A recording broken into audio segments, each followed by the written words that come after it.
Avis vascular centre మన దేశంలోనే the best varicose vein hospital.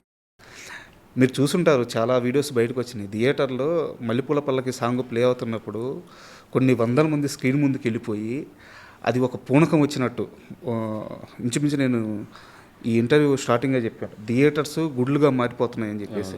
ఆ విజువల్స్ చూస్తున్నప్పుడు ఎలా అనిపిస్తుంది? ఇదంతా మీరు కన్సీవ్ చేసింది కదా, మీ మైండ్ నుంచి వచ్చిన ఈ ప్రోడక్ట్? లేదండి, ఆడియన్స్ కన్సీవ్ చేసిందే. ఆడియన్స్కే ఇస్తారా క్రెడిట్? వాళ్ళు అనుకున్నారో అది జరిగింది. ఎందుకంటే డెఫినెట్లీ నేను మల్లెపూల పల్లకి సాంగ్ ఉండాలి అని చెప్పేసి స్క్రిప్ట్ లెవెల్లోనే ఒక లీడ్ వేసుకుని షూటింగ్ చేస్తున్నాము. దాని తర్వాత సోషల్ మీడియాలో ఒకరు స్టార్ట్ చేసి తర్వాత బర్స్ట్ అయింది. అవును. సో నా ఇంటెన్షన్ వాళ్ళ ఇంటెన్షన్ ఒకటే అయిపోయింది. వాళ్ళు అప్పటి నుంచి స్టార్ట్ చేశారు, మేము గుళ్ళు చేసేస్తాం థియేటర్స్ని. సో నేను ఆ విషయంలో వాళ్ళు ఏదైతే ఒక యాంటిసిపేషన్ ఉందో, వాళ్ళ మనసులో ఏదైతే ఒక బలంగా ఒక కోరిక, అయ్యప్ప పాటలు థియేటర్లో వస్తుంటే మేము డ్యాన్స్ చేయాలి, అయ్యప్పని సెలబ్రేట్ చేసుకోవాలని ఏదైతే అనుకున్నారో దాన్ని మాత్రం సిన్సియర్గా తీసుకొని పాట చేయించుకునే విధానం. కానీ శేఖర్ మాస్టర్ గారు పిలిపించి, మాస్టర్ నేను ఇందాక చెప్పాను, మీరున్నా లేకపోయినా నేనున్నా లేకపోయినా చరిత్రలో నిలిచిపోద్ది ఈ పాట యూట్యూబ్ ఉన్నంత వరకు. సో దేవుడి పాట లాగే ఉండాలి డ్యాన్స్, కానీ ఎనర్జీ తగ్గకూడదు అన్నప్పుడు ఆయన మళ్ళీ పట్టుకున్నారు. అది పట్టుకుని ఇప్పుడు ఆ స్టెప్ చూస్తే మీకు సినిమా స్టెప్ లాగా ఉండదు. అవును, అలాగని ఎనర్జీ లేకుండా ఉండదు. అది భజన కరెక్ట్గా అయ్యప్పలే వేసుకునే నృత్యంలా ఉంటుంది. ఎగ్జాక్ట్లీ, అవును. సో అలా ఎన్నో జాగ్రత్తలు ఇట్స్ నాట్ దట్ ఈజీ అండి. ఇప్పుడు లక్షల మంది పీపుల్ రేపు ఇరుముడిలో ఏమొస్తుందని దాన్ని మ్యాచ్ చేయడం, it's not that easy. It needs so much of expectations ఉన్నప్పుడు ఎక్స్పెక్టేషన్స్ని మ్యాచ్ చేయడం ఒకటి కష్టం అండి. దాన్ని ఆర్గానిక్గా క్రియేట్ చేయడం, దానికి నేను ఒక్కడనే కాదు, మా ఆర్ట్ డైరెక్టరు, మా కెమెరామ్యాన్, శేఖర్ మాస్టర్, ప్రొడ్యూసర్స్ అందరికి ఒకటే, రేపు థియేటర్లో అది వచ్చినప్పుడు మనం మ్యాచ్ చేసి అలా ఆనందపడాలి అనేది ఒకటే దాంట్లో. కానీ నమ్మకం ఉంది, కంటెంట్ మీద నమ్మకం ఉంది. సో ఈరోజు అది జరుగుతుంది. అసలు ఎన్నండి బాబు వీడియోలు అలా లింకులు వస్తూనే ఉన్నాయి. అంటే ఏ వీడియో ఎక్కడదో ఏ థియేటర్లో అర్థం కావట్లేదు. అన్ని థియేటర్లో ఒకటే విజువల్. కరెక్ట్. మొన్న అయితే అసలు ఏదో ఒక దీన్ని చూస్తే బస్తాలతో లోపలికి తీసుకెళ్తున్నారు పువ్వులు. ఎంతకంటే ఏం కావాలి సార్? మీరు ఒక మాట అన్నారు ఇప్పుడు మాట్లాడుతూ, ఆర్గానిక్గా రావడం అని చెప్పి. డప్పు శ్రీను గారి గురించి ఖచ్చితంగా మాట్లాడుకో సాంగ్ గురించి. 13 సంవత్సరాలుగా నెంబర్ కరెక్ట్ కాదు, 13, 12 ఆయన ఎన్ని దగ్గరలో ఈ పాట పాడారు, అసలు ఈ పాటకి ఎంత ఒక రీచ్ తీసుకొచ్చారు. అలాంటి మనిషిని ఆయన చేతే వేరే సింగర్, పెద్ద పెద్ద సింగర్ల చేత పాడించకుండా కాన్షియస్గా ఆయనే పాడాలని ఒక నిర్ణయం తీసుకొని ఆయన్ని తీసుకురావడం, ఆయన ఇన్ని కోట్ల మందికి కొత్తగా పరిచయం చేయడం చాలా అద్భుతంగా అనిపించింది. ఫస్ట్ తీసుకున్న డెసిషన్ అదేనండి. నేను ఫస్ట్ ఏం చెప్పానంటే, పాట యూట్యూబ్లో విని నేను అక్కడ చిన్న లీడ్ షూట్ చేసిన తర్వాత ఎక్కడున్నారో ఆయన తెలియదురా, కానీ అతనే ఈ పాట పాడాలి, అతను ఎక్కడున్నారో పట్టుకోండి అని. ఆ లిరిక్ కవర్ రాస్తారో వాళ్ళని పట్టుకోండి, ఆ మ్యూజిక్ కవర్ కొట్టారో వాళ్ళని పట్టుకోండి. ముగ్గురిని పిలిపించి ట్రైడెంట్లో బుక్ చేసి జీవి గారిని పిలిపించి, ఆయన జీవి గారు విత్ అట్మోస్ట్ రెస్పెక్ట్, వాళ్ళు వస్తుంటే ఈయన లేచి నిలబడేవాళ్ళు. అంటే ఏంటంటే ఆయన ఒకటే చెప్పారు నాకు, సార్ 13 సంవత్సరాల నుంచి ఈ పాట ఇక్కడ పుట్టి ఇక్కడ ఇంతమంది కనెక్ట్ అయ్యారంటే ఆ పాట వాళ్ళు చేశారంటే వాళ్ళదే ఆ మ్యాజిక్. ఆ పాటకు సంబంధించిన ఆ క్రెడిట్ అంతా వాళ్ళదే అని చెప్పేసి వాళ్ళని పిలిపించి వాళ్ళ సజెషన్స్ అన్నీ తీసుకొని పాడించినప్పుడు గొంతు అప్పుడు యూట్యూబ్లో వినేదానికి దీనికి శృతి కానీ చిన్న వాయిస్లో బేస్ కానీ కొంచెం తగ్గినట్టు అర్థమైంది. మళ్ళీ రెండోసారి పాడించాం. థియేటర్లో మారిపోయింది సార్. మారిపోయింది కదా, దానికి లాజిక్ చెప్తాను. రెండోసారి మాడించాం కానీ ఎక్కడో చిన్నది ఉంది నాకు, ఏంటి అని. సాంగ్ స్టార్ట్ అయ్యి ఒకరోజు ఒక హాఫ్ డే షూటింగ్ చేసేసరికి అసలు మేము మర్చిపోయాం అసలు ఆ గొంతులో ఏముందని అంత వైబ్ వచ్చేసింది సెట్ మొత్తానికి. అవును, నేను సేమ్ అదే చెప్పాను, ఎవరు కంగారు పడొద్దు, ఒక 2 రోజులు అలవాటు కోసం. ఎందుకంటే 15 సంవత్సరాలు వినేస్తున్నారు సేమ్ ఫ్రీక్వెన్సీ, ఆ పాతది. దాని నుంచి ఈ ఫ్రీక్వెన్సీకి రావడానికి ఒక 2 రోజులు పడుతుంది. థియేటర్లోకి వెళ్ళిన తర్వాత మాత్రం రవితేజ గారి డ్యాన్స్, స్వాములు, ఆ వైబు, ఆ పల్లకి, ఈ వీటిల్లో అసలు హ్యాపీగా ఎంజాయ్ చేస్తారు, డౌటే లేదు. అలాగని మనం భయపడిపోయి ఏదో తప్పు చేసేసామని కంగారు పడిపోయి ఏది ప్లేబ్యాక్ సింగర్తో పాడించామనుకోండి, లేదు, అది ఇంకా మోర్ డ్యామేజ్ అవుతుంది. అవును. సో అదొక కాన్షియస్ డెసిషన్.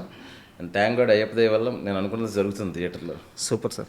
అండ్ నేను ఇప్పుడు అడగబోయే క్వశ్చన్ ఇరుముడు గురించి కాదు, సినిమా గురించి కూడా, మీ పాత సినిమాల గురించి కూడా కాదు, మీ సెన్సిబిలిటీ తెలిసి నేను మీ సినిమాలు చూసి అడుగుతున్నాను.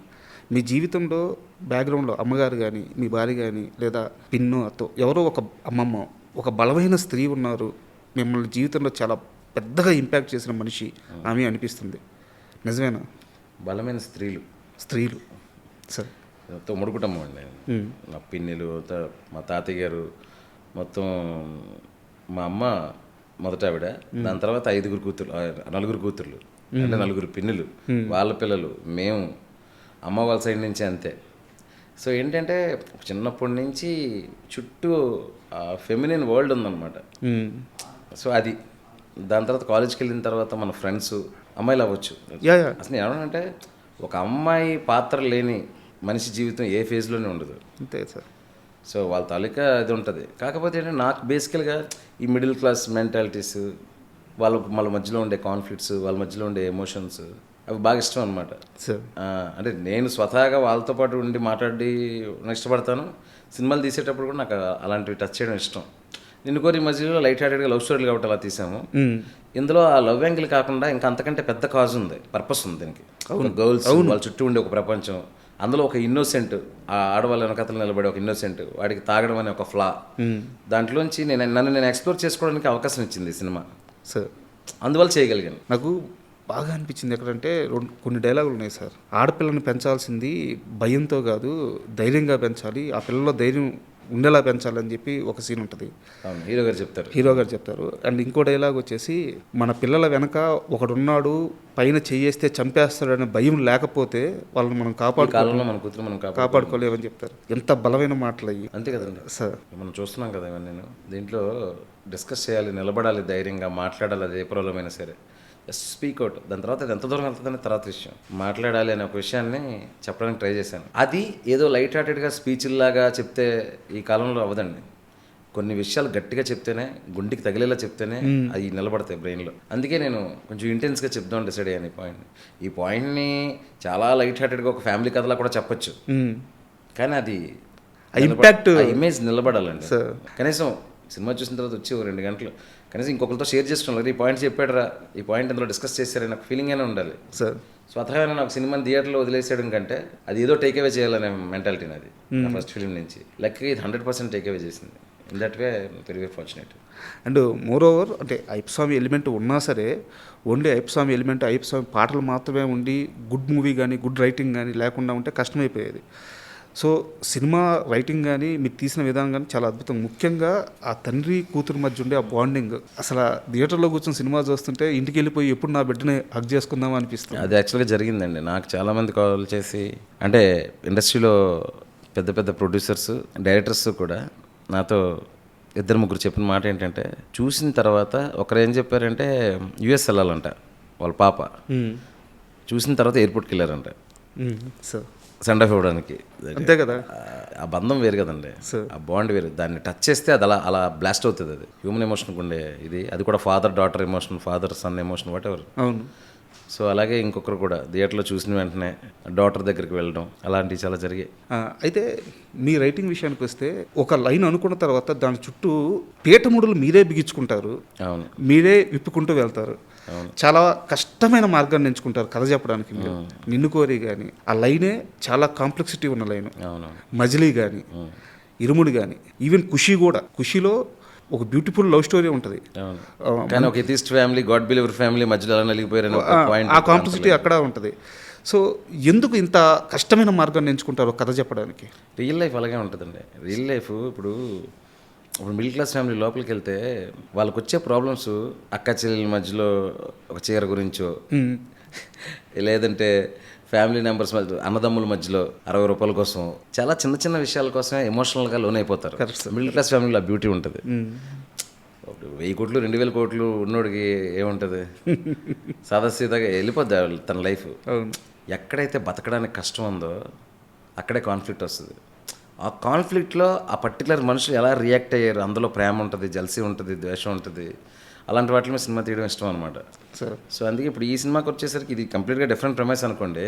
అసలు ఆ గర్ల్స్ చుట్టూ ఏంటి, అసలు మన ఇళ్ళలో మన కూతురుతోనే ఒక బాండింగ్, బయట చాలామంది కూతుర్లు ఉంటారు. ఇలాంటి ఒక ఎమోషనల్ వరల్డ్లో ఒక ఇన్నోసెంట్ ఒక చిన్న ఫ్లాతో ట్రావెల్, ఆడియన్స్ రిలేట్ అయ్యి తనని ఫీల్ అయ్యి, తద్వారా తన ఎక్స్పీరియన్స్ చేసిన వాళ్ళు ఎక్స్పీరియన్స్ చేసి ఫైనల్గా ఒక మెచ్యూరిటీ లెవెల్తో బయటకు రావాలనేది పాయింట్ అనమాట నేను అనుకున్నది. డెప్త్ అది. అయితే మీ రైటింగ్ గురించే మాట్లాడుతున్నాను కాబట్టి నాకు ఒక చిన్న ఇన్ఫర్మేషన్ తెలిసింది, అది అడుగుతాను. మీరు స్టార్టింగ్ సీరియల్స్కి వర్క్ చేసేవాళ్ళు, మీ పక్కన నరేష్, లక్ష్మణ్ అని చెప్పి మీ ఫ్రెండ్స్, వాళ్ళు కూడా వాళ్ళు కూడా సో అంటే నేను వాళ్ళతో మాట్లాడలేదు, వేరే వాళ్ళతో మాట్లాడాను. శివ నిర్వాణ మాట్లాడుతుంటే ఒక క్లారిటీ ఉంటుంది, చాలా బలంగా అంటే నేను సీరియల్స్ గురించే చెప్తున్నాను సార్, ఆ టైం గురించే చెప్తున్నాను. తనకేం కావాలో చాలా బలంగా నిలబడతాడు. అది చూసేవాడికి అర్థం కాదు. తన అవుట్పుట్ వచ్చిన తర్వాత ఎందుకు అంత బలంగా నిలబడుతున్నాడో, ఎందుకు అంత వాదిస్తున్నాడో అర్థమవుద్ది. సో తనకి రైటింగ్ మీద, మేకింగ్ మీద, రెండింటి మీద సమానమైన మంచి పట్టు ఉంది అని చెప్పారు. సో అది ఎలా బిల్డ్ అయింది సార్ అంటే, ఒక డైరెక్టర్కి మేకింగ్లో స్ట్రాంగ్నెస్ ఉండొచ్చు, రైటింగ్లో స్ట్రాంగ్నెస్ కొంతమందికి ఉంటుంది. రెండింటిని అంత బలంగా పట్టుకోవడానికి కారణం ఎవరు? అంటే అది నాకు ఏదైతే వచ్చిందో అది రిఫ్లెక్ట్ అవుతుందండి. కానీ నేనేమంటున్నానంటే, ఇప్పుడు నాకేమిష్టమో నాకు తెలిసినప్పుడు, నాకు ఏది కావాలో నాకు తెలిసినప్పుడు, నాకు నచ్చాలంటే ఏం చేయాలో తెలిసినప్పుడు అదే చేస్తాను. వేరే వాళ్ళకి నచ్చుతుందా లేదంటే ఎంతమందిని కన్విన్స్ చేయాలి అన్నిటికంటే ఫస్ట్ నేను చేసిన పని నాకు ఫస్ట్ నచ్చాలి, అదే important. And honest to my self అని పెట్టుకుంటాను. దాన్ని సిన్సియర్గా అడాప్ట్ చేయడానికి ట్రై చేస్తాను. అది మీకు కూడా నచ్చుతున్నందుకు హ్యాపీ. సో నాతో చెప్పింది కాదంబరి కిరణ్ గారు, సార్తో మాట్లాడినప్పుడు. అవునవును, ఆయన దగ్గర నేను ఒక సీరియల్కి వర్క్ చేశాను, కాదంబరి కిరణ్ గారు. చాలా ఎంకరేజ్ చేసి బాగా చూసుకున్నారు. ఇప్పుడు ఆయన అన్న మాట ఏంటంటే, ఓ కే విశ్వనాథ్ గారు, ఓ జంజాల గారు, వీళ్ళ దగ్గర నేను పనిచేశాను రాజా. అంటే ఒక సీన్ని కన్సీవ్ చేయడానికి వాళ్ళు డిస్కషన్ పెడతారు. నేను తరువాత అంటే ఆయన చాలా జర్నీ కదా సార్. అవునవును, మనకి తెలుగు స్టేట్స్లో సినిమా రాకముందు నుంచి ఉన్నాడు ఆయన. అవునవును, అంత జర్నీలో నేను మళ్ళీ ఒక డైరెక్టర్ అంత డిస్కస్ పెట్టడం, అంత తపన పడడం నేను మళ్ళీ శివ దగ్గర చూశాను అని చెప్పి ఆయన ఆ మాట అన్నారు. అయ్యో థ్యాంక్ యూ అండి. ఆయనకి నా మీద ఉన్న 10 సంవత్సరాలు అయిపోయినా ఇంకా నమ్మకం, ఎంకరేజ్ చేస్తుంటారు. ఎప్పుడు మంచి సినిమా వచ్చినా Shiva I proud of you అని పెడతా ఉంటారు, హ్యాపీగా ఉంటుంది. ఈరోజు కూడా పెట్టారు. అవునా? ఓకే. అండ్ ఇరుముడి డైలాగ్స్ విషయానికి వస్తే చాలా తక్కువ రాశారు సార్. అదే పెద్ద ఇంపాక్ట్. అది కాన్షియస్గా తీసుకున్న నిర్ణయం లేదండి. అసలు డైలాగుల విషయంలో ఇక్కడ మంచి డైలాగ్ పడాలి, అక్కడ డైలాగ్ పడాలి ఎప్పుడు అనుకున్నాండి. రాస్తున్నప్పుడు ఆ క్యారెక్టర్ ఎక్కడ మాట్లాడాలో అది మాట్లాడుతుందని నా నమ్మకం. ఇప్పుడు సాయి కుమార్ గారికి, హీరో గారికి మధ్యలో కాన్వర్జేషన్స్ చాలా ఉంటాయి. అవును. ఆ పాయింట్ ఆఫ్ టైంలో వాళ్ళిద్దరు కాన్వర్జేషన్ ఏమై ఉంటుంది అన్నప్పుడు, ఇది అవుతుంది అన్నప్పుడు అదే రాస్తాను. సో ఓవరాల్ స్క్రిప్ట్ చూసుకొని ఇక్కడ ఒక మంచి డైలాగ్ ఉంటే బాగుంటుంది, అక్కడ మంచి డైలాగ్ ఉంటుంది, ఇక్కడ చిన్న క్లాప్స్ పడితే బాగుంటుంది, అక్కడ కొంచెం క్లాప్స్ పడితే బాగుంటుంది అనేది అసలు ఇప్పుడు పెట్టుకోను. అందువల్ల ఆ క్యారెక్టర్ పరిధిలో వాళ్ళు ఏం మాట్లాడతారో అది నచ్చి క్లాప్స్ పడితే ఓకే, బట్ క్లాప్స్ పడడానికి డైలాగులు రాయను సార్. అండ్ నేను ఇప్పుడు మాట్లాడేది బిజినెస్కి సంబంధించిందే, బట్ కలెక్షన్స్ ఇవి కాదు. ఇలాంటి ఒక కథ చెప్పాలనుకున్నప్పుడు నేను ఇంతవరకే అన్నాను, రవితేజ గారికి లాస్ట్ ప్రీవియస్ మూవీస్ నెంబర్స్ సరిగ్గా లేవు, అండ్ మీరు కూడా ఒక మంచి కస్మేత ఉన్నారు. బట్ ఇలాంటి రూట్ లెవెల్ కథ చెప్పాలన్నప్పుడు భయమే లేదా? అంటే ఇలా తీస్తే ఇంత డెప్త్కి వెళ్ళి రూట్ లెవెల్ కథ చెప్పడానికి ఆడియన్స్ యాక్సెప్ట్ చేస్తారా? ఎవరికి డౌట్ లేదండి. ఫస్ట్ నవీన్ గారికి చెప్పాను, తర్వాత రవి గారికి మా ఇంట్లో చెప్పా. వాళ్ళందరూ ఏంటంటే ఆస్ట్రక్ అంటారు కదా, ఆ 2-3 ట్విస్టులు, ఆ లాస్ట్లో ఎక్స్పీరియన్స్, ఫస్ట్ షాక్లో ఉన్నారు. ఇప్పుడు మీరు థియేటర్లో ఎలా షాక్లో వస్తున్నారు బయటికి కరెక్ట్ డైరెక్షన్ చెప్పినప్పుడు కూడా ఈ లెవెల్ కాకపోయినా ఒక లెవెల్ షాక్ ఉండింది అందరికి. ఇది వర్కౌట్ అవ్వకపోవడానికి ఏముంది, ఇంత ఎంగేజింగ్గా ఉంది, ఆ డివోషనల్ మూడ్ ఉంది ఫిలింకి. ఎప్పుడు చూడండి ఒక క్రైమ్ యాంగిల్ ఇందులో మిక్స్ ఉంది. అసలు ఆ మిక్స్కే సర్ప్రైజ్ అయ్యారు. రవి సార్ కూడా కథ చెప్తున్నప్పుడు, రవణకి హీరో గారికి కథ చెప్తున్నప్పుడు కూడా అంతా కథ విన్న తర్వాత చాలా ఫ్రెష్గా ఉంది స్టోరీ. అన్నిటికంటే నాకు ఆయన కనెక్ట్ అయింది ఏంటంటే గర్ల్స్ అనేది కనెక్ట్ అయ్యారు. Exactly sir, super. ఆయనకి ఈ క్రైమ్ లేరు, స్క్రీన్ ప్లే అంత క్లియర్గా ఏం చెప్పాల. ఓవరాల్గా ఏం చెప్పారంటే, త్రినాథ్ ఇలా ఉంటాడు, వాళ్ళ మిస్సెస్ ఇలా ఉంటుంది, ఆడపిల్లల కోపం వస్తే వెళ్తాడు వస్తాడు, కూతురు ఇలా ఉంటుంది. సో ఇలాంటి ఒక ఇన్నోసెంట్ జీవితంలో మాలేయంగానే ఇలాంటి కన్సీక్వెన్సెస్ జరిగాయి.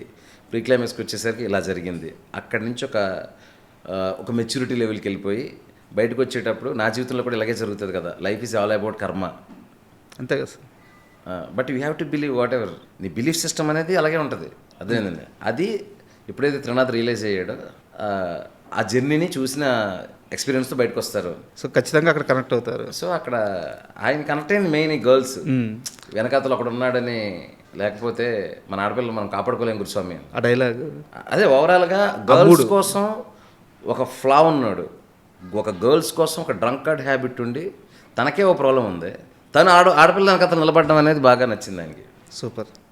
అండ్ ఆ బంగారు తల్లిని ఎక్కడ పెట్టారు సార్ అసలు? నక్షత్ర బంగారన్న ఇన్స్టాలో పెట్టాం సార్. ఇన్స్టాలో మా అసిస్టెంట్ చూసి చాలా బాగుంది, చూడండి అంటే చూశాను. చూస్తే రింగ్ జుత్తు ఒకలాగా ఉంది, చిన్న క్యూట్గా ఆఫ్రికన్ అమ్మాయిలా ఉంది. పిలిపించి కొంచెం కొబ్బరి నూనె అది రాసి జడలేసి గౌన్ వేసి చూసి మనమ్మ వచ్చేసింది, మనమ్మ దిగిపోయింది అనుకుని ఇంకా మళ్ళీ మనమ్మకి అమ్మని చూడాలి కదా, ఇంకా రవి గారిని పాపని పట్టుకొని తల్లిని ఎత్తుకోం. ఇక్కడ తెలుగులో ఎక్కువ ఎక్స్పోజ్ అవ్వకుండా నిజంగా ఆ ఊర్లోనే ఇవి ఉందేమో అనే ఫీలింగ్ రావాలి, ఎక్కువ ఎక్స్పోజర్ ఉండకూడదు. 1-2 సినిమాలు చేసినా ఓకే తెలుగులోనే అని ఎత్తుకుతున్నాం. సార్ ఖచ్చితంగా సౌత్లో ఉండాలి, నడిచినా మాట్లాడినా మన అమ్మాయి అని ఫీలింగ్ ఉండాలి అని ఎత్తుకుతా ఉంటే ప్రియాకి స్ట్రైక్ అయింది. ప్రియా గారికి పిలిచి స్టోరీ చెప్పి సార్ ఆవిడ చాలా ఎక్సైట్ అయ్యి అలా కుటుంబాన్ని తయారు చేసాం రవి గారికి. ఆ పాపతో ఆ షూటింగ్ ఎక్స్పీరియన్స్ ఏమన్నా ఇబ్బంది పెట్టారా లేకుంటే అసలు ఎలా ఉండింది సార్? అసలు షూటింగ్ ఏముందండి, ఉన్నదే 4 క్యారెక్టర్లు. అవును, 20 అసలు మీకు సినిమా చూస్తే చాలా స్కేల్ స్పాన్ ఉన్నట్టు అనిపిస్తుంది, కానీ మొత్తం అందరూ ఇక్కడ కూర్చొని భోంచేసి వచ్చి అంత తక్కువ మంది. గట్టిగా అయితే మిగతా ఊరు జనాలు వాళ్ళు అప్పుడప్పుడు కనిపిస్తారు, కానీ ఆ మెయిన్ స్ట్రీమ్ ఆర్టిస్ట్లో సెకండ్ లేయర్లో ఉండేవాళ్ళు ఎంతమంది ఉంటారు? ఒక 15 మంది ఉంటారు ఓవరాల్గా. అందరం చక్కగా కలిసి భోంచేసేవాళ్ళం, చేసేవాళ్ళం, షూటింగ్ చేసుకునేవాళ్ళం. 40 రోజులు షూటింగ్ చేసి హ్యాపీగా వచ్చాం. సూపర్. అండ్ మీరు అన్నట్టు తక్కువ మంది ఉండడం వల్ల ఉన్న ప్రతి క్యారెక్టర్కి ఇంపాక్ట్ చాలా బలంగా ఉంది. విలన్ కొడుకు క్యారెక్టరు కుమరం అతను యాక్చువల్గా జబర్దస్త్ వాటిలో ఇట్లా చిన్న చిన్న క్యారెక్టర్స్ చేసే మనిషి. సో అతనికి లైఫ్లో సక్సెస్ ఒక మంచి క్యారెక్టర్ కావాలని నేను ఇదివరకు 1 year బ్యాక్ ఇంటర్వ్యూ చేశాను తనని. ఎంత బలమైన కోరిక ఉండేదంటే అతనికి, బట్ అతనికి రాలా ఆ ఛాన్స్. మూవీలో అతను ఉండే ఆ స్క్రీన్ టైం చాలా తక్కువ అవ్వచ్చు, కానీ ఇంపాక్ట్ చాలా ఎక్కువ ఉంది. అసలు చాలాసేపు మనోడేనా అంటే అంత పెద్ద క్యారెక్టర్ పడ్డం. ఆ సర్ప్రైజింగ్ వర్కౌట్ అయిందండి ఇరుముడికి. అంటే ఎక్కడో చూసినట్టు ఉంది కానీ ఎవరెత్తనం అన్న టైప్లో ఉంది ఆడియన్స్. అవును. సో అందువల్ల ఏంటంటే ఆ సీనియర్లు అక్కడ ఉన్న మనుషులు కదా అనేది నమ్మడానికి ఎక్కువ ఉపయోగపడింది అది. పైగా అతని గురించి చెప్పాలండి, కొమరం ఫస్ట్ షూటింగ్కి రాగానే అతని క్యారెక్టర్ ఉందని తెలుసుకుని ఏంటి ఇంత రెవెన్యూతో డైరెక్ట్గా సీన్లు ఉంటాయి, అతను ఒక కీ క్యారెక్టర్ తెలియదు పాపం, తను ఎక్స్పెక్ట్ చేయలే. రాగానే షార్ట్ అంతా చెప్పేసి పెట్టి రవణ్ అని ఇలా కొట్టు అదే ఫస్ట్ సీన్లో ఉంటుంది కదా అన్నా అన్నాడు. అంటే ఏంటో సార్ రవణ్ అని ఇలా ఫేస్ మీద ఇలా కొట్టినట్టుగా జస్ట్ ఇంతవరకు రావాలి, నేనేనా అన్నా అన్నాడు. నువ్వే కొమరం, నీది అదే క్యారెక్టర్, నాగుల్ క్యారెక్టర్ అని చెప్పేసి అప్పుడు మొత్తం చెప్తే కళ్ళమ్మని నీళ్ళు పెట్టేసుకుని దండం పెట్టిపోయాడు. ఏమొద్దు నాగులు, నీ కోసం యాక్చువల్గా నేను వెతుకుతున్నాను. ఇన్స్టాలో నీ రీల్స్ చూసినప్పుడు ఈ ఫేస్ ఆ క్యారెక్టర్కి, ఆ ఈవిల్ క్యారెక్టర్కి, అజుఘోష్ కొడుకు అనే ఒక ఫీలింగ్కి ఈ ఫేస్ బాగుంటుందని నేను ఎప్పుడో చూశాను. నీకు నేను ఛాన్స్ ఇవ్వడం కాదు, నీకోసం నేను ఎత్తుక్కుంటున్నా సార్ అని చెప్పి అక్కడి నుంచి అతను he became so much emotional. చేసినప్పుడు కసి మీద ఉన్నాడు. అలాంటి సార్ అంత పెద్ద క్యారెక్టర్ ఇచ్చారని నిజంగా దెబ్బలు తినేసేవాడు. మా రీల్స్ అయితే మాస్టర్ ఉన్నాడు, ఆయన మాస్టర్ రియలిస్టిక్గా ఉండాలంటే రియల్గా కొట్టేస్తుంటాడు. మాస్టర్ చచ్చిపోతాను మాస్టర్, ఎవరు రెస్పాన్సిబిలిటీ, కొంచెం చూసుకొని కొట్టేవాడి నేను చెప్తాను. అంటే ఒక పీక్ రియలిజంకి వెళ్ళిపోదాం ఈ సినిమాకి ఫిక్స్ అయిపోయాడు అతను. నాకు భయం వేసేది బంటర్ ముందు కూర్చొని. సో నిజంగా అది కొంచెం టచ్ అయినా, కర్రలు కానీ ఏదైనా టచ్ కొట్టినప్పుడు టచ్ అయినా, 2-3 దెబ్బలు తగిలినా చెప్పేవాడు కాదు. మళ్ళీ చెప్తే తగిలేస్తుందని డైరెక్టర్ గారు ఇంటెన్సిటీ తగ్గించేస్తారేమో అని. ఎందుకంటే ఆలోట్ వెళ్ళిపోయాడు. ఇంకా తనకు అవసరం నా ఎంతకైనా కష్టపడతా అని. ఈ సందర్భంగా అతనికి నేను కూడా థ్యాంక్స్ చెప్తున్నాను కొమరానికి. బట్ చాలా మంచి పేరు వచ్చింది అతనికి. Yes sir. అండ్ చాలామంది ఇరుముడి చూసిన తర్వాత అంటే రామ్ చరణ్ గారి ఫ్యాన్స్ మీ సెన్సిబిలిటీకి, ఆయన ఆ యాక్టింగ్కి, సో రామ్ చరణ్ గారితో మీ మూవీ పెడితే చాలా బాగుంటుందని చెప్పి అసలు సోషల్ మీడియా అంతా అవే మెసేజ్లు పెడుతున్నారు. సో ఆ ప్లానింగ్ ఏమైనా ఉంది? అదేనండి స్టోరీ అండి దేనికైనా సార్. ఫస్ట్ మనకు బాగా నచ్చి ఇది ఒక అద్భుతంగా కథ అవుతుంది, దేనికి క్యారీడ్ అవి అయిపోకూడదు కదా. ఇప్పుడు ఈ సినిమా నాకు ఒక రెస్పెక్ట్ ఇచ్చింది, ప్రేక్షకులు నన్ను చూసే విధానాన్ని కొంచెం పెంచింది సార్. దాన్ని ఇంకా పెంచేలా ఉండాలి తప్ప కదా కంగారుగా ఏదో కథ చేసేసి అలా కాదు కదా. So first I focus on writing, then ఆ రైటింగ్లో ఎవరు సూట్ అవుతారు అనేది. ఓకే. బట్ నిజంగా నాకు అదృష్టం ఉండే ఆ రైటింగ్ కరెక్ట్గా సూట్ అయ్యి నిజంగా మీరు అన్నట్టు చరణ్ గారు లాంటి వ్యక్తి అక్కడ వెళ్ళానంటే గ్రేటే సార్. అండ్ మైత్రి గురించి మాట్లాడుకోవాలి సార్. ఇంత పెద్ద అద్భుతానికి బ్యాక్ ఎండ్లో ఉండి ఫుల్ సపోర్ట్ చేసిన వాళ్ళు. నాకు ఒక చిన్న విషయం తెలిసింది, మీరు ఫస్ట్ సీలేరుకి వెళ్ళిన తర్వాత అక్కడ కొన్ని సమస్యలు వచ్చి మెయిన్ కాస్ట్ కొంతమంది వెనక్కి వచ్చేసిన తర్వాత, అంటే ఫుల్ ఫ్లెడ్జ్డ్గా అప్పటికి షూట్ స్టార్ట్ అవ్వలేదు, పరిస్థితులను చూసుకొని వెనక్కి వచ్చేసిన తర్వాత అక్కడ రవితేజ గారికి కానీ మొత్తం వాళ్ళు సెట్ చేసిన విధానం, స్టేయింగ్ కోసం కానీ చాలా కష్టపడ్డారని తెలిసింది. అయ్యో నెవర్ బిఫోర్ అండి. అసలు 250 మంది చాలామంది అక్కడ. ఇప్పుడు మీరు షూటింగ్ చేస్తే ఎంత క్వాలిటీ వర్క్ చేస్తాం కదా, ఇక్కడ వాడినట్టే జిమ్మీలు వాడాం, మంచి ఎక్విప్మెంట్ వాడాం, స్టడీ క్యాంప్స్ వాడాం, గింబల్ వాడాము. మరి ఆ ఎక్విప్మెంట్ తేడానికి మనుషులు, ఆ రోడ్డే సరిగ్గా ఉండదు, అంతా గుంతల రోడ్డు. ఒక్కసారి అక్కడ లోపలికి వెళ్ళిపోయి ఏదైనా మిస్ అయిందంటే ఇంకా నెక్స్ట్ రోజే రావాలి తప్ప ఆ రోజు తేడానికి లేదు ఇంకా. అది ఏదైనా కూడా ఆ సీరియల్లో చిన్న మార్కెట్ ఉంటుంది, అక్కడ మనం కొంచెం పువ్వులు, పళ్ళు, కాయలు, పాల ప్యాకెట్లు ఇంతవరకు ఓకే. దానికి మించి ఏదొచ్చినా రాజమండ్రి తేవడమే, లేదంటే మారేడుమిల్లి వెళ్ళాలి. సో అవి కూడా చాలా దూరం కదా. వర్షాలు పడాయి అనుకోండి, అక్కడ ఏదో ఒక బండి డీసీఎం మీద దిగిపోయింది అనుకోండి, ఇంకంతే. ఆ వెనకాతల షూటింగ్లో అక్కడే ఉంటారు. అలాంటి పరిస్థితి ఇదంతా వదిలేదండి. పాపం ఆడపిల్లలు ఉన్నారు, ఈ 10 మంది ఆడపిల్లలు. వాళ్ళందరికీ ఆల్మోస్ట్ 2 చిన్న లాడ్జ్లు ఉన్నాయి. బాలాజీ గారు ఒక ఆయన ఉంటారు, పొల్లూరులో చేసినప్పుడు రమణమూర్తి గారు, వీళ్ళిద్దరూ ఫుల్ సపోర్ట్.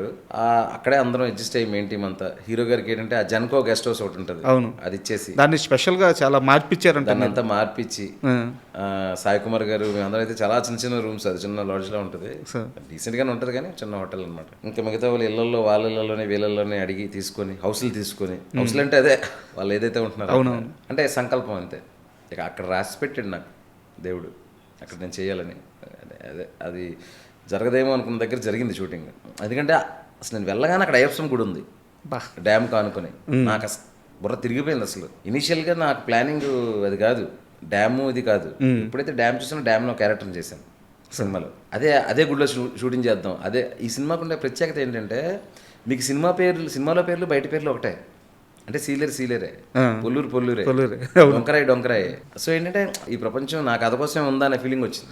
ఎగ్జాక్ట్లీ సార్, ఎంత ఫ్రెష్ లుక్ వచ్చిందంటే. ఫ్రెష్ లుక్ వచ్చింది. అవును, టెరైన్ ఇదంతా ఆ నేపథ్యం కూడా కథలో ఒక భాగం అయిపోయింది. మనం మామూలుగా మలయాళ సినిమాలు ఓటీటీలో చూస్తుంటాం, క్రైమ్ ఇన్వెస్టిగేషన్ ఇట్లాంటి కొన్ని సినిమాలు రూరల్ ఏరియాలో జరిగినప్పుడు ఆ కొండలు అవి చూపిస్తున్నప్పుడు ఆ సస్పెన్స్ కానీ అదంతా క్యారీ ఫార్వర్డ్ అవుతూ ఉంటాయి. ఇక్కడ డివోషనల్గా క్యారీ ఫార్వర్డ్ అయింది, ఆ సస్పెన్స్ క్యారీ ఫార్వర్డ్ అయింది, ఆ ఊరే అసలు సినిమాలో ఒక భాగం అయిపోయింది. అవునవును. ఇప్పుడేనండి ఫస్ట్ ఏదైనా ఇలాంటి కథలకి ఏంటంటే ఫస్ట్ ఆడియన్స్ని ఒక ప్రపంచంలో, ఆడియన్స్ అసలు థియేటర్కి ఎందుకు వస్తారు? వాళ్ళు ఉన్న ప్రపంచం నుంచి వేరే ప్రపంచానికి రావడానికి. కరెక్ట్. ఆ వేరే ప్రపంచానికి మనం తీసుకెళ్ళినప్పుడు అంటే సగం పని అయిపోద్ది. అక్కడి నుంచి మన కథ, కాన్సెప్ట్, కాన్ఫ్లిక్ట్లు ఇంకా వర్కౌట్ అయితే పూర్తిగా పని అవుద్ది. ఆ రెండు జరిగినాయి. ఫస్ట్ ఇలా కూర్చోగానే 10 నిమిషాలు యాలలో సాంగ్ రాగానే మనం వెళ్ళిపోయాం, సీలేరు పొల్లూరులోకి వెళ్ళిపోయాం. సో అక్కడ ఉండే క్యారెక్టర్తో చిన్నగా కనెక్ట్. ఆ పాప, చిన్న స్కూలు, ఆ వాటర్ ఫాల్స్, అక్కడి నుంచి సైకిల్ మీద అడవిలోంచి తొక్కుంటూ వెళ్ళడం. యాక్చువల్గా ఏదైనా కూడా ఇన్వాల్వ్మెంట్ ఉన్న సినిమాకి ఫస్ట్ క్వాలిటీ అదే. ఆ వరల్డ్లోకి తీసుకెళ్ళగలడం. నాకు అలాంటి దొరికింది. ప్రొడ్యూసర్లు సపోర్ట్ చేశారు. అంతంత దూరం 250 మందిని పంపించి అక్కడ అకామిడేషన్ ఇదంతా మా ప్రొడక్షన్ కంట్రోల్ దినేష్ అని, అతను మా మేనేజర్ వలి, అందరం ఇంకా టీం వర్క్ సూపర్ చేసి నాకు ఏం కావాలో అది నేను చేసుకొని ఇచ్చారు. సూపర్. అండ్ ఎన్టీఆర్ గారికి ఎందుకు సార్ ఇరుముడి మీద ఫస్ట్ నుంచి కూడా అనౌన్స్మెంట్ నుంచి కూడా ఒక బలమైన నమ్మకం అంట జూనియర్ ఎన్టీఆర్ గారికి, పక్కా కొట్టది. మా రవి గారికి, ప్రొడ్యూసర్ రవి గారికి మంచి అసోసియేషన్ ఉంది తారక్ సార్తో. సో డిస్కషన్లో ఉన్నప్పుడు మైత్రిలో జరిగే సినిమాల గురించి ఒక డిస్కషన్ వస్తుంది కదా, ఉన్నప్పుడు ఈ సినిమా గురించి అందరికీ ఇరుముడి అనగానే ఒక ఇంట్రెస్ట్ క్రియేట్ అవుతుంది కదా, ఒక వైబ్. సో ఆయనకు అనిపించిందంట. ఎప్పుడైనా మాట్లాడారు? నేను ఎప్పుడు మాట్లాడలేదు. సో ప్లానింగ్ ఉందా అంటే నేను అడిగేది రామ్ చరణ్ గారిని, ఎన్టీఆర్ గారు కానీ, బన్నీ గారు కానీ, ఆ స్థాయిలో ఒక కాల్ వచ్చి ఒక మంచి కథ చెప్పమంటే I'm the most happiest person. But first నేను పర్ఫెక్ట్గా ఒక కథ అనుకుంటే అప్పుడు నేను కాన్ఫిడెంట్గా నేను కూడా సార్ ఈ కథ ఉంది వినండి అని ఎవరికైనా చెప్పడానికి బాగుంటుంది అనమాట. So first writing. ఎందుకు నేను పదే ఇంత బలంగా అడుగుతున్నానంటే మీ స్కిల్స్కి కానీ, మీ రైటింగ్ కానీ, మీ టెక్నిక్ కానీ ఆ స్థాయి సినిమా తీయగల మ్యాజికల్ కెపాసిటీ మీకు ఉంది. ఇన్ని రోజులు ఒకే ఒక్క దగ్గర ఆగిందంటే ఆ మార్కెట్ క్యాలిక్యులేషన్స్. సో ఇరుముడి ఆ లైన్ని చెడిపేసింది. సో ఈగర్గా వెయిట్ చేస్తాం సార్ ఇంకా పెద్ద స్కేల్లో పెద్ద సక్సెస్. సో శివ నిర్వాణ అనే వ్యక్తి స్థాయి, బలం ఏందనేది మేము అంతా చూస్తున్నాము. సో మిమ్మల్ని వేరే లీగ్లో చూడాలనుకుంటున్నాము. Thank you sir. Thank you very much. Thank you sir.